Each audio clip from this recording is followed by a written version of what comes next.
भरी महफिल में एक लड़की को जोरदार थप्पड़ जड़ दिया गया, लेकिन उसके पिता ने कुछ नहीं बोला। वो बस अपनी खूंखार नजरों से सामने वाले को घूरता रहा। देखने वालों को लगा कि ये आदमी डरपोक है, पर असल में ये कोई आम इंसान नहीं बल्कि CIA का एक खतरनाक रिटायर्ड एजेंट था। वो सिर्फ इसीलिए चुप था क्योंकि वो अपने परिवार की छुट्टी खराब नहीं करना चाहता था। लेकिन वहाँ से जाने के बाद वो जितना सोचता है उसे उतना ही गुस्सा आता है। मेरा फोन अंदर छूट गया, बस अभी लेकर आता हूँ। नहीं, हज। आखिर में वो किसी की सुने बिना वापस लौट ही गया। उसने सीधे पीले कपड़े वाले की तरफ बढ़कर उसे एक जोरदार मुक्का मारा, फिर उसे धक्का देकर एक मशीन के ऊपर फेंक दिया। तभी एक और गुंडा हथौड़े से मारना चाहता था, लेकिन हैच ने एक ही वार में उसे नीचे गिरा दिया। फिर एक डंबल उठाया और उसे मार मार कर उसकी हालत खराब कर दी। पीले कपड़े वाला फिर आगे बढ़ा, लेकिन हैच ने उसे जोर से शीशे पर दे मारा। गुंडा वहीं ढेर हो गया। हच नाम का ये आदमी कोई आम इंसान नहीं है। वो कभी CIA का एक खतरनाक किलर था जो सिर्फ खुफिया मर्डर वाले मिशन करता था, लेकिन उसने टाइम से पहले ही रिटायरमेंट ले लिया और एक आम आदमी बन गया। पिछली फिल्म में हच एक रूसी माफिया के लफड़े में फंस गया था और उसने उनके $300 मिलियन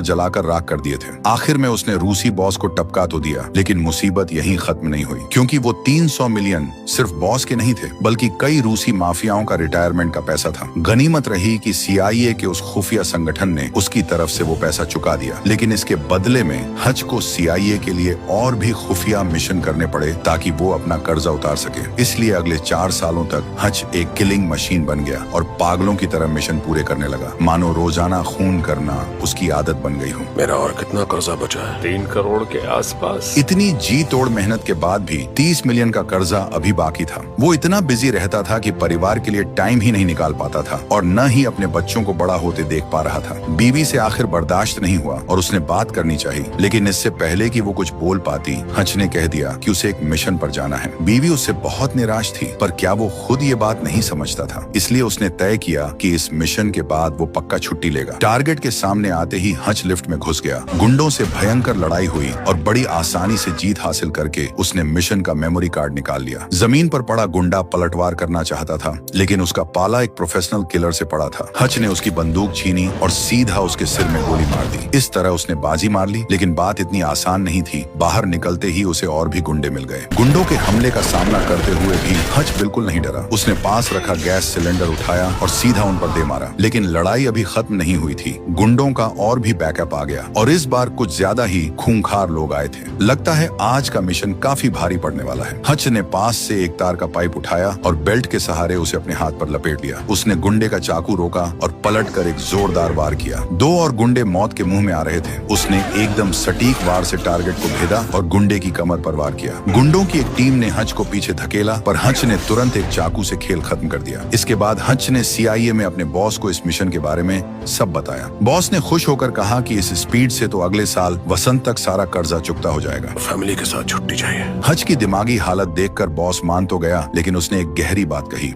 बॉस को लगता था कि हच की ये किलर वाली फितरत कभी बदल नहीं सकती। वो कभी आम इंसान नहीं बन सकता। लेकिन हच सिर्फ एक नॉर्मल जिंदगी चाहता था। बड़ी मुश्किल से छुट्टी मिलने पर हच ने परिवार के साथ एक ट्रिप पर जाने का फैसला किया ताकि उनके रिश्ते मजबूत हो सकें। उनके 4 लोगों के परिवार के अलावा हच के बिंदास पिताजी भी उनके साथ आ गए। रास्ते के नजारे बहुत मस्त थे और पूरा परिवार खुशी से हंसता खेलता जा रहा था। उन्हें नहीं पता था कि खतरा धीरे धीरे उनके करीब आ रहा है। वे एक टूरिस्ट टाउन में पहुंचे। शुरुआत में सब ठीक था और वे बहुत मजे कर रहे थे। गेमिंग आर्केड में बेटे ब्रैडी के स्मार्ट लुक ने कुछ लड़कियों का ध्यान खींच लिया। ब्रैडी मन ही मन चौड़ा हो रहा था। उसने जीते हुए गेम टिकट फाड़े और एक लड़की को दे दिए। ये देखकर पास खड़ा एक लड़का भड़क गया। जब ब्रैडी लड़की के साथ खेल रहा था तो लड़का आकर उसे उकसाने लगा। टिकट्स देकर लड़कियों को पटाने की कोशिश कर रहा है। अगर मैं कहूँ भाड़ में जा, ये चलेगा? ब्रैडी का पूरा परिवार ही खतरनाक है, तो वो कैसे डरता। लेकिन सामने वाला लड़का कुछ ज्यादा ही हवा में उड़ रहा था। उसने लड़की का खिलौना छीन कर फाड़ दिया। ब्रैडी से ये बर्दाश्त नहीं हुआ और उसने तुरंत एक मुक्का जड़ दिया। हच ने पीछे मुड़कर ये देखा और रोकने के लिए आगे बढ़ा, लेकिन तभी सिक्योरिटी गार्ड वहां आ गया। उसने बिना कुछ सोचे समझे एक झटके में ब्रैडी को धक्का देकर जमीन पर गिरा दिया। शुक्र है हच टाइम पर पहुंच गया और उसने अपने बेटे को बचा लिया। सिक्योरिटी गार्ड ने तो उन्हें बाहर निकलने तक को कह दिया और बोला कि ब्रैडी ने जानबूझकर पंगा लिया है। हच बहस करना चाहता था, लेकिन बीवी ने रोक लिया क्योंकि वे लोग यहाँ छुट्टी मनाने आए थे। वे जैसे ही जाने लगे, सिक्योरिटी गार्ड ने हच की बेटी को थप्पड़ मार दिया। ये तो हच की बर्दाश्त के बाहर था और इसी वजह से वीडियो की शुरुआत वाला सीन हुआ। इस घटना के बाद पूरे परिवार को शहर के पुलिस स्टेशन ले जाया गया। बीवी पुलिस वालों से बात कर रही थी और हच अपने बेटे को समझा रहा था कि अपनी बहन की रक्षा के लिए भी तुम्हें हाथापाई नहीं करनी चाहिए थी। आप मुझे शांत रहने के लिए कह रहे हैं पर खुद सबसे अकेले भिड़ गए। बेटा पूरी तरह से हैरान था कि पुलिस स्टेशन कौन मारपीट करके पहुंचा था। अचानक एक पुलिस वाला आया और हच को एक ऑफिस में ले गया। वहाँ शहर का मेयर मार्टिन बैठा था जो गेमिंग आर्केड में लड़ने वाले उस लड़के का बाप था। जानता हूँ तुम वो टूरिस्ट हो जिसने मेरे बेटे को बुरी तरह पीटा। हच को लगा था कि सामने वाला अपनी पावर का फायदा उठाकर बदला लेगा, लेकिन हच की बात सुनकर मार्टिन ने परिवार को जाने दिया। लेकिन पास खड़ा पुलिस वाला इस बात से खुश नहीं था। रुकना मत,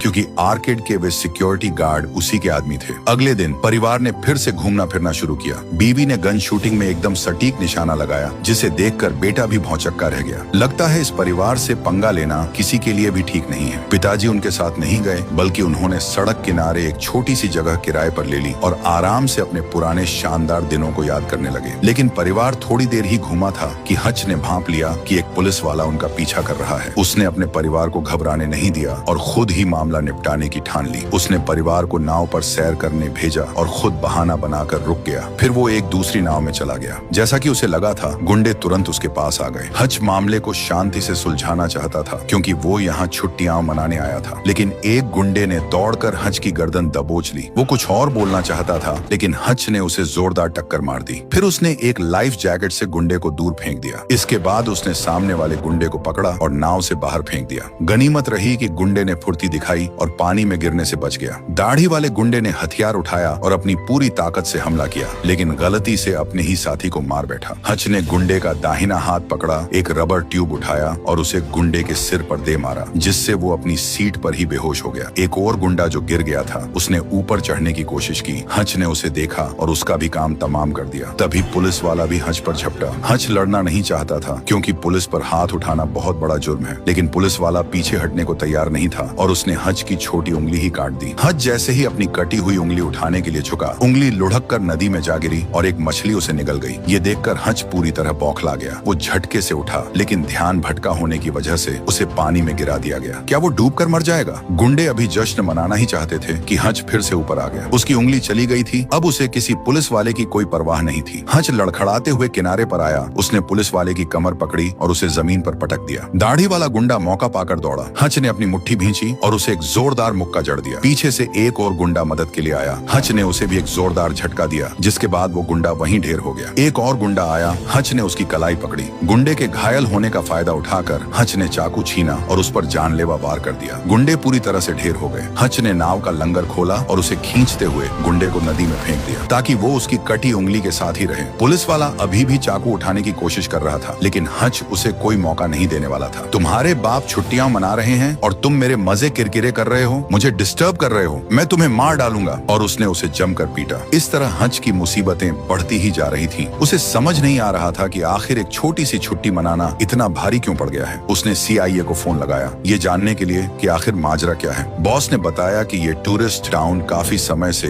एक माफिया के कब्जे में है। यहाँ ड्रग्स और हथियारों का खुला खेल चलता है। शहर का मेयर और पुलिस भी उसी माफिया के इशारों पर नाचते हैं। इस माफिया की सरगना डीना नाम की एक रूसी औरत है। वो बहुत खूंखार है और हर तरह के बुरे काम करती है। उसके इलाके में जो भी पंगा लेता है उसकी मौत पक्की है। वो एकदम सिरफिरी औरत है। बॉस ने कहा कि वो हच को कुछ सुराग दे सकता है, लेकिन हच को अब थोड़ा संभल कर रहना होगा क्योंकि उसका परिवार भी वहीं है। दरअसल मेयर मार्टिन भी मजबूर था। उसके बाप ने जीते जी इस शहर को डीना के पास गिरवी रख दिया था। बाप का कर्जा चुकाने के लिए ही मार्टिन ने कई गलत काम किए थे। अब जब कर्जा लगभग पूरा होने वाला था, मार्टिन ने कहा कि ये उसका आखिरी काम है और वो शहर का मालिकाना हक वापस चाहता है। डीना ये बात कैसे मान सकती थी? ये शहर तो उसके जुर्म का अड्डा था। इसलिए मार्टिन को अपने लिए काम करते रहने पर मजबूर करने के लिए डीना ने पुलिस चीफ से मार्टिन के बेटे को किडनैप करवा लिया ताकि वो उसे ब्लैकमेल कर सके। ठीक उसी वक्त हच वहाँ आ टपका।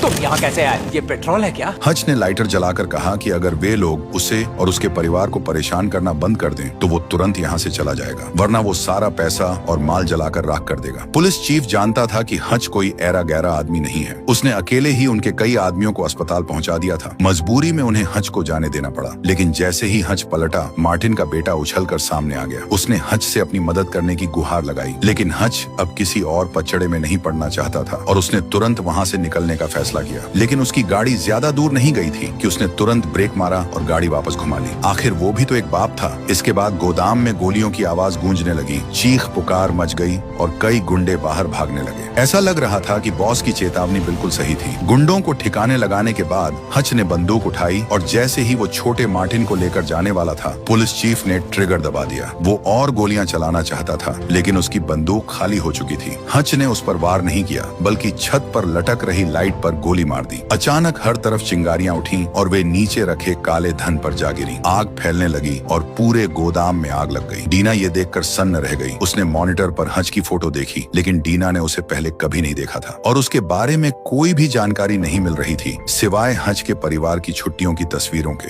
लेकिन हच चाहे जो भी हो, डीना ने ठान लिया था कि वो उसके टुकड़े टुकड़े कर देगी। इसलिए उसने अपने सारे आदमियों को इकट्ठा किया और हच के साथ जंग करने का फैसला किया। दूसरी तरफ मार्टिन अपने बेटे की जान बचाने के लिए हच का शुक्रिया अदा करना चाहता था। वो हच को एक हथियारों के गोदाम में ले गया, जहाँ कई पुराने हथियार रखे थे। ये सब मार्टिन के बाप के थे, लेकिन अच्छी बात ये थी कि वे अभी भी काम कर रहे थे। मार्टिन के बाप का मर्डर भी डीना ने ही किया था, इसलिए उसने हच के साथ मिलकर डीना का खेल खत्म करने की ठान ली। उन्होंने पूरे एम्यूजमेंट पार्क को खाली करवा लिया ताकि डीना के साथ आखिरी लड़ाई यहीं लड़ी जा सके। हच का जिगरी यार ब्लैकी भी ये खबर सुनकर मदद के लिए आ गया। इतने बड़े युद्ध में भला हच के पिताजी कैसे पीछे रह सकते थे। टीम पूरी होने के बाद सबने काम बांट लिया और एम्यूजमेंट पार्क में कई जाल बिछा दिए। आखिरकार उनका सामना डीना के सबसे खतरनाक आदमियों से होने वाला था। रात होने पर डीना भी एम्यूजमेंट पार्क के दरवाजे पर पहुंच गई। पुलिस चीफ सबसे पहले बातचीत करने के लिए आगे गया। उसने दोनों को सरेंडर करने की सलाह दी और कहा कि अब और हाथ पैर मारने का कोई फायदा नहीं है। पुलिस चीफ जैसे ही मुड़ा,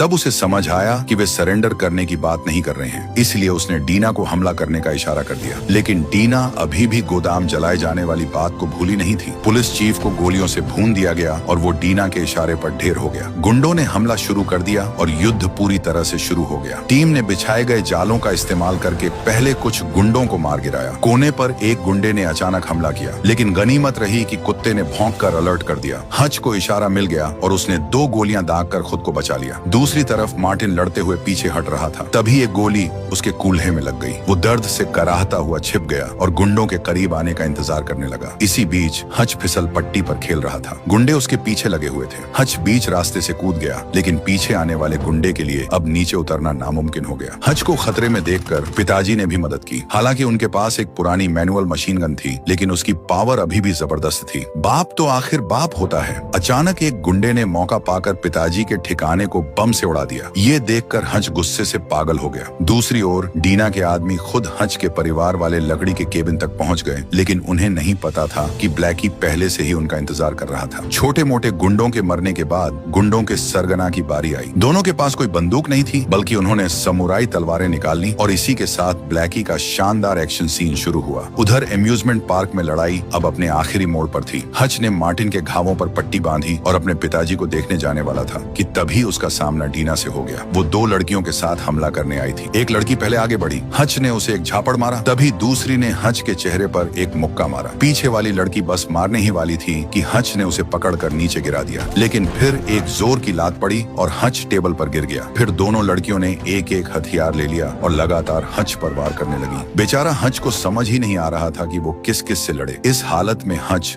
दोनों लड़कियों का मुकाबला नहीं कर पा रहा था। दोनों ने उसे मार मार कर उसकी हालत खराब कर दी। अब हच उनके कब्जे में था। दीना ने गन निकाली और बस हच को मारने ही वाली थी कि तभी उसकी एक लड़की का काम तमाम हो गया। पता चला मार्टिन ने सही टाइम पर कुछ अच्छा काम कर दिया। तभी दूसरी लड़की मार्टिन की तरफ चिल्लाते हुए दौड़ी, लेकिन मार्टिन ने उसका भी खेल खत्म कर दिया। लेकिन टीना ने एक चाकू फेंक कर बेचारे मार्टिन को रोक दिया। फिर उसने हच की गर्दन पर हथियार भिड़ा दिया। अब बस लग रहा था कि हच की तो अब खैर नहीं, लेकिन तभी हच की बीवी आ गई। टीना ने तेजी से चाकू फेंका, लेकिन हच की बीवी ने ऐसा निशाना लगाया कि चाकू को साइड करते हुए उसकी गोली सीधा टीना की आंख में लग गई और टीना वहीं गिर गई। अब लग रहा था सब कुछ खत्म हो गया, लेकिन तभी और भी गुंडे आ गए। ये देखकर दोनों की हालत खराब हो गई, लेकिन हच के पिताजी अभी भी जिंदा थे। उन्होंने बम का ट्रिगर दबाया और सारे गुंडों का एक साथ खेल खत्म कर दिया। बेचारी टीना हंसते हंसते मर गई और इस तरह हच के परिवार ने खतरे को तो टाल दिया, लेकिन उनका पुलिस स्टेशन जाना तय था। थाने में पूछताछ के दौरान अचानक ऊपर से फोन आया। बड़े अधिकारियों ने उन्हें हच हच और उसकी बीवी को बिना शर्त छोड़ने का आदेश दिया। अब हच एक बार फिर से